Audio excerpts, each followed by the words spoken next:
લાખો લોકો અટવાઈ રહેલા છે, હજારો વાહન ચાલકો જ્યારે ત્રાહિમામ પોકારી ગયેલા છે, ત્યારે જવાબદાર અધિકારીઓ, જવાબદાર એજન્સી જે કામ કરી રહેલી છે એ તાગડધીના કરી રહેલ છે. આપણે વાત કરીએ છીએ ધારીથી દલખાણીયા સુધીના મુખ્ય હાઈવેની, જેનું નવનિર્માણ આમ જોઈએ તો છેલ્લા એકાદ વર્ષથી ચાલી રહેલું છે.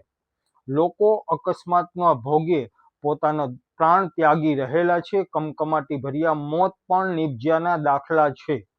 કારણ કે જવાબદાર એજન્સી, જવાબદાર તંત્ર દ્વારા જે છબરડાઓ કરવામાં આવેલા હતા, જે ભૂલો કરવામાં આવેલી હતી, જેના કારણે છાશવારે નાના મોટા અકસ્માત થાય છે અને ક્યારેક અમુક અકસ્માતમાં વાહન ચાલકે જીવ પણ ગુમાવી દીધાના દાખલા આ ધારીથી લઈને દલખાણીયા સુધીના હાઈવે ઉપર બનેલા છે.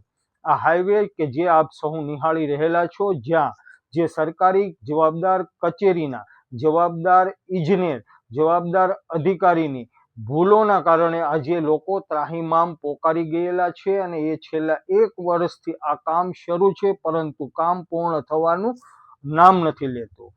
ધારીથી દલખાણીયા સુધીનો માર્ગ કે જે છેલ્લા એક વર્ષથી કામ ચાલી રહેલું છે. હાલમાં ચોમાસાના દિવસો છે, ચોમાસાના 4 મહિના સુધી ડામર રોડનું કામ થવાનું નથી. લોકો પણ સારી રીતે જાણે છે, વાહન ચાલકો પણ સારી રીતે જાણે છે, પરંતુ આ કામ ચોમાસું પહેલા પૂર્ણ કરવાને બદલે તાગડધીના કરવામાં આવી રહેલા છે.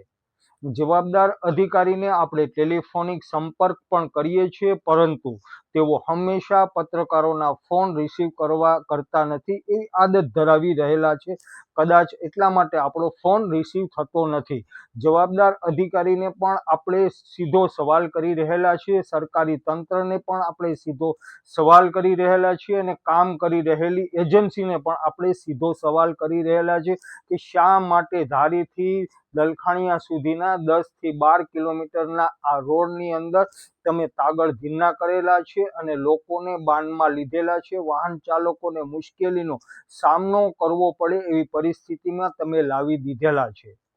આ રોડ કે જે મુખ્ય ધારીથી જામવાળા કોડીનારથી અમરેલી સુધીનો મુખ્ય હાઈવે માનવામાં આવે છે, કે જ્યાં પ્રવાસીઓની પણ મોટી સંખ્યામાં જ્યાં ઘસારો રહે છે. લોકો ગીરની અંદર ફરવા માટે જ્યારે પણ આવે છે ત્યારે આ રોડ ઉપરથી પસાર થાય છે, પરંતુ છેલ્લા એક વર્ષથી ત્રાહિમામ પોકારી ગયેલા છે વાહન ચાલકો, ત્રાહિમામ પોકારી ગયા છે આ વિસ્તારના નાગરિકો.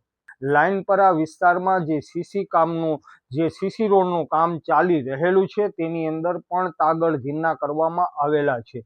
સિમેન્ટને બદલે ત્યાં મોટા ભાગે ગોરમટાનો ઉપયોગ થયેલો હોય તેવો વિડીયો પણ આપણે થોડા દિવસ પહેલા અપલોડ કરેલો હતો, પરંતુ તંત્ર દ્વારા કોઈ પણ જાતના પગલાં લેવાના નથી. ગોરમટું વિડીયોની અંદર લોકો નરી આંખે નિહાળી રહેલા છે, એમ છતાં તંત્રને એમાં સિમેન્ટ જોવા મળી રહેલી છે.